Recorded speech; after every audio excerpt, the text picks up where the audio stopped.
Hey guys, Yoda Code 43 here today with another car review for you. Today I've got the keys to this 2021 Cadillac CT5 Premium Luxury All-Wheel Drive. First we'll do a walk around, talk about the basic specs, where it fits in the market, stuff like that. Then we'll check out the interior, look under the hood, look in the trunk, and go for a drive. So the Cadillac CT5 is kind of a lone runner in the mid-size quote-unquote sports sedan category, with really its only competition being the BMW 5 Series and Mercedes E-Class. Like I say, it is a mid-size sedan. There's the CT4 that's smaller, the CT6, which has now gone out of production, that is larger. And this slots in the middle. New for the 2020 model year, based on GM's Alpha platform, or A2 as it's called in this case. Very handsome design, swept back headlights and lower grille design. The grille itself has kind of a retro feel to it, for harkening back to Cadillacs of the 50s and 60s. Has almost a fastback design to it. If you look at how the roof is shaped, it extends almost all the way to the tip of the trunk. But this is a sedan, not a liftback. There is still just a regular trunk back there, and we'll get to that. This car has a 2-liter 4-cylinder turbo engine known as the LSY RPO code. It's 237 horsepower, 258 pound-feet of torque. Shifting through a 10-speed automatic transmission. And we'll look at the window sticker here. So like I said, CT5 Premium Luxury. This color on the outside is called Evergreen Metallic. I'll give you a close-up of that. The interior is a dark beige, effectively. It says no description found here, but total vehicle price is $48,315. Fuel economy is 21 city, 31 highway, 25 combined. Extras are the all-wheel drive, which is $2,000, the large sunroof, which is $1,450, and I'll get to that. 19-inch alloy wheels that are, as they call, diamond cut over midnight silver finish. The climate control package, including heated driver and passenger seats, heated rear seats, and a heated steering wheel, and also ventilated front seats. We'll get a look at these wheels here quick. Like I said, 19-inch. Michelin tires, 5-lug hubs, pretty handsome design. Gas door is just typical push-in pop-out with capless fueling. This is just a trim piece.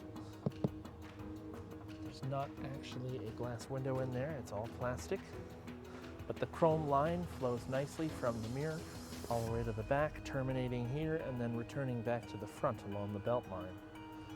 The mirrors are pretty diminutive. Also blind spot monitoring on this car, lane keep assist and automated emergency braking. The door handles actually have the Cadillac crest cast into them in the front. I assume that's where you put your finger to lock or unlock the car. Also, these door handles don't pull. You have a button inside that you grab to release the door. Catch the sound of the doors while we're here. Not bad. Sunroof up here. It is dual pane. It actually has a split in the middle where the chassis runs across there for added strength. The front pane moves, the rear pane does not. You have your antenna for satellite radio back here, and then the standard radio antenna is baked into the rear window, hidden along with the defrost lines. The taillights are this interesting 3-prong shape. They run over the corner of the car here, as you can see. This trim is called the 350T, having the 4-cylinder engine, all-wheel drive, CT5, and the Cadillac crest here. Dual exhaust tips that are attached to the bumper. They are not fake. The exhaust does come out there. but it's a single exhaust all the way back to a muffler that splits into two, and then the exhaust just kind of ends inside of there, as you can see. It's a single reverse light that's LED along the bottom here. Reverse camera and electric trunk release. Pops up quickly, so watch your face. Relatively large trunk. This car has all-weather floor mats that come with it as well. Battery in the trunk, interesting. Storage space on the right-hand side. Pretty good size. The seats do fold down, but there's no release for them from the trunk. You have a handle here, but it's kind of low anyway, and unless you really whip it down and catch your hand on the way like I just did, it doesn't close. But that's okay. It's not high effort. It's just, I understand it's there to try and keep your hands off the paint, but in the end you're going to end up grabbing the paint to close the trunk. And then they have this division in the rear windows because only this section of the window goes down, and it goes down all the way, but it's just interesting that they decided to do that. So moving on to the lighting. LED repeater signals in the mirrors. Side markers in the fenders, or in the bumpers rather. Full LED signals in the front corners. LED low beams and high beams, and then your running lights run down the headlight and where the signal normally is, but when you turn that light off, it becomes a standard running light. It's a really interesting look at night. Taillights are full LED as well. The running lights follow along this shape here, and then your brake and turn signal lights are just a vertical array right there, with the third brake light hidden up at the top of the rear windshield. Next we'll look under the hood.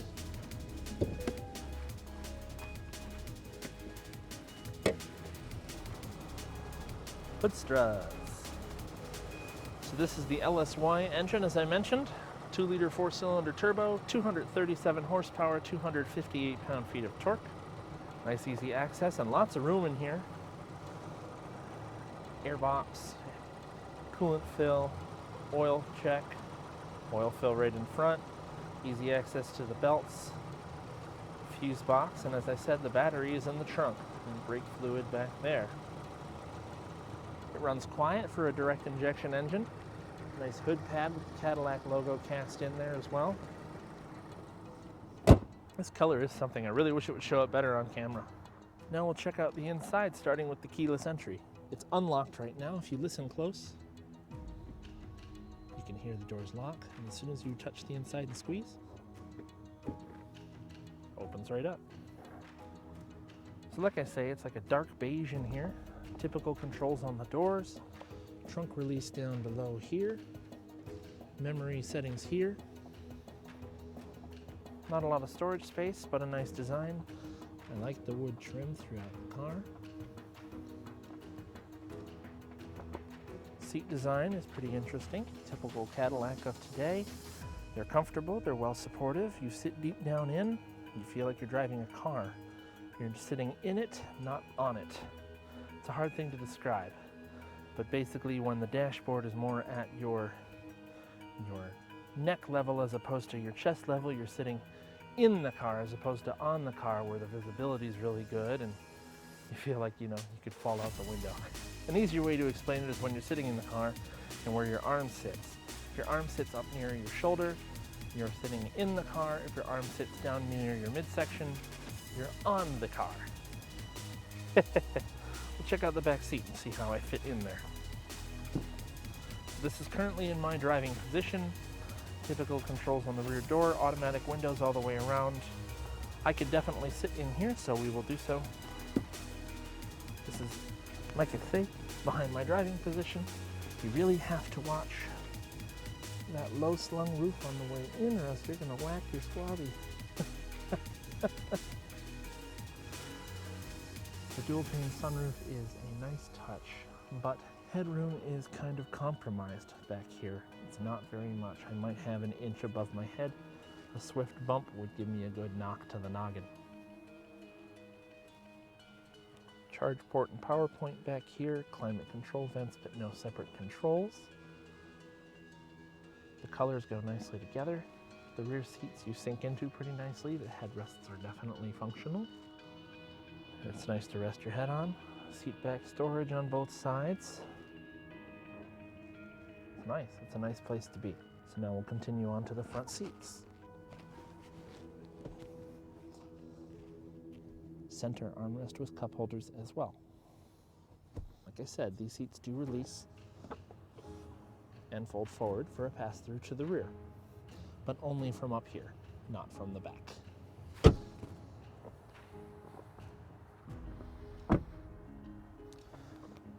Full power seat, lumbar and everything, push button parking brake there, gauge dimmer down here. There's the dead pedal for your feet, the hood release in the top left there. Let's get down in.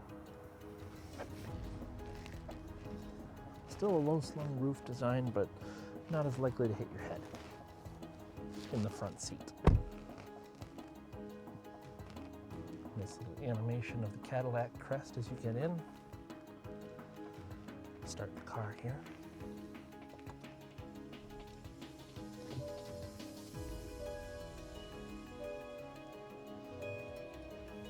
Gauges are analog, except for the center screen.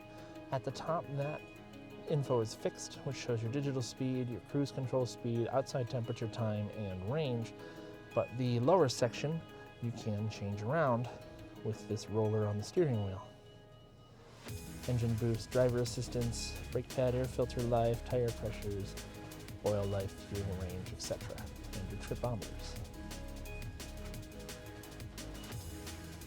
Steering wheel is heated in this car. You have your voice activation and hang up here. Cruise control settings are over here.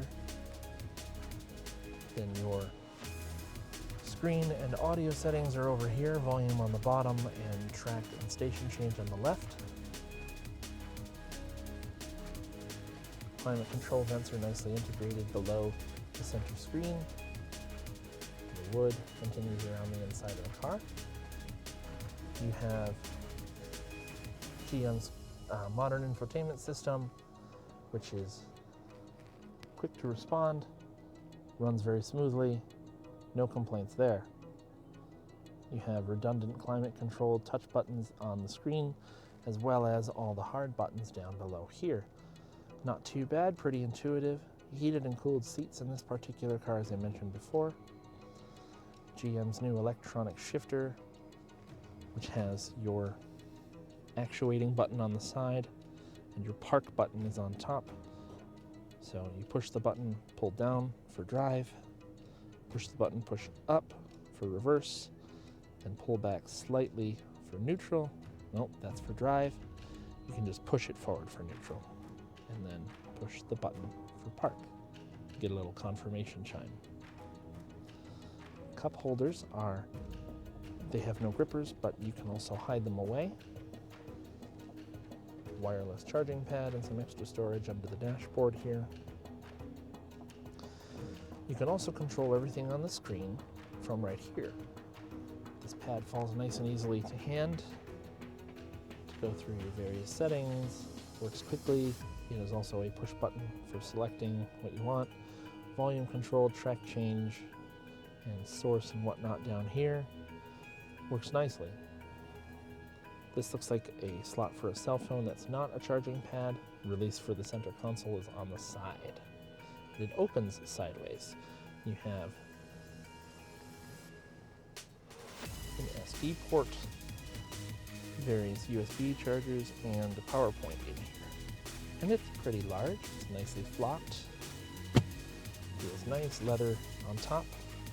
Glove box. Nicely dampened. Blocked on the inside. Doesn't feel cheap. Yeah, the sunroof view is pretty nice. It's also pretty cool. So you have your home link up here, your light control, your OnStar, etc. Full LED lighting inside. The lights fade on and off, which is nice.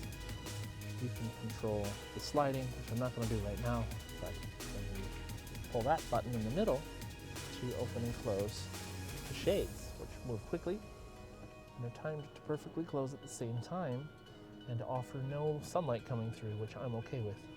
I'm a ginger, I burn easily. Self-dimming borderless rear view mirror.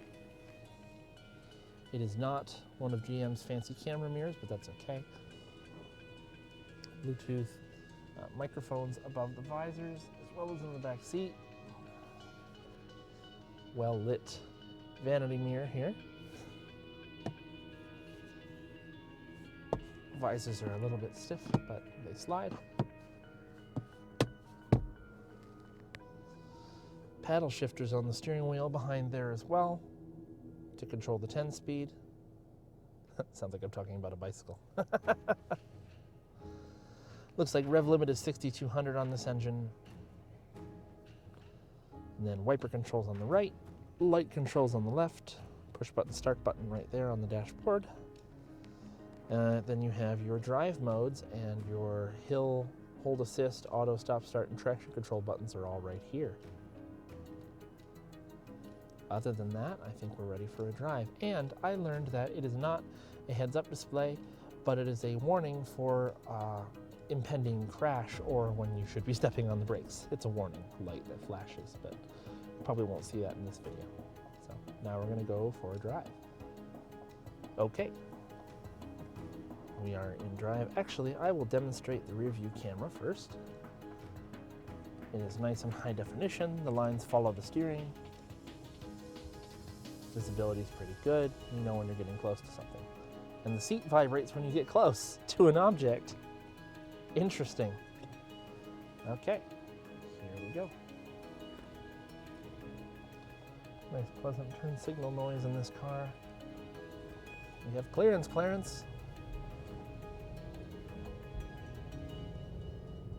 Sounds like a typical GM 4-cylinder, which is strange. In a $48,000 car, the V6 would sound much closer to how this car should sound and feel for the price.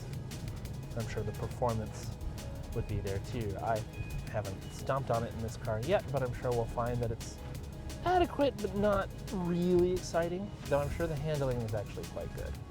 This car does have auto stop start, as I pointed out before. Not operating at the current time because we're trying to get the cabin up to a certain temperature. Transmission shifts quickly, smoothly, no drama. I like the dashboard configuration. This is a nice place to be, although for a mid-sized car, honestly, I'm a little tight in here. My legs touch both sides. You know, I'm touching the dashboard and I'm touching the door. It's not uncomfortable, but I think over time it would start to wear on me. So a long trip might not be great for me. I'm 5'10", but I have long legs and a short torso, so it's hard to deal with sometimes. Some cars are not built for me. Okay, we have the CT5 in sport mode, so we're going to do a little 0 to 60.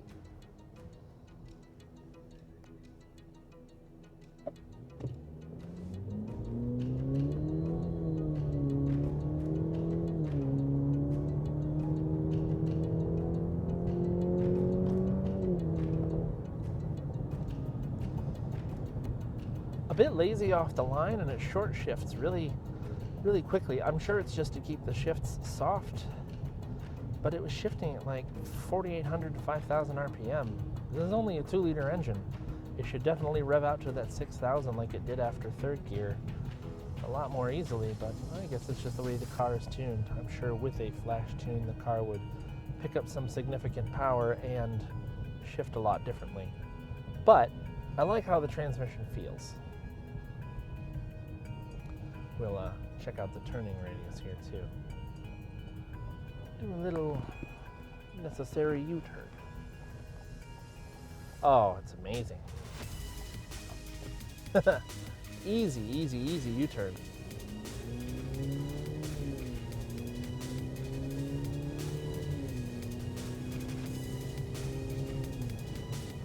I'm not sure how much sound is piped in here, but it has like a hum to it. It doesn't sound like a rough and gruff 4-cylinder, it just kind of hums along. It's interesting.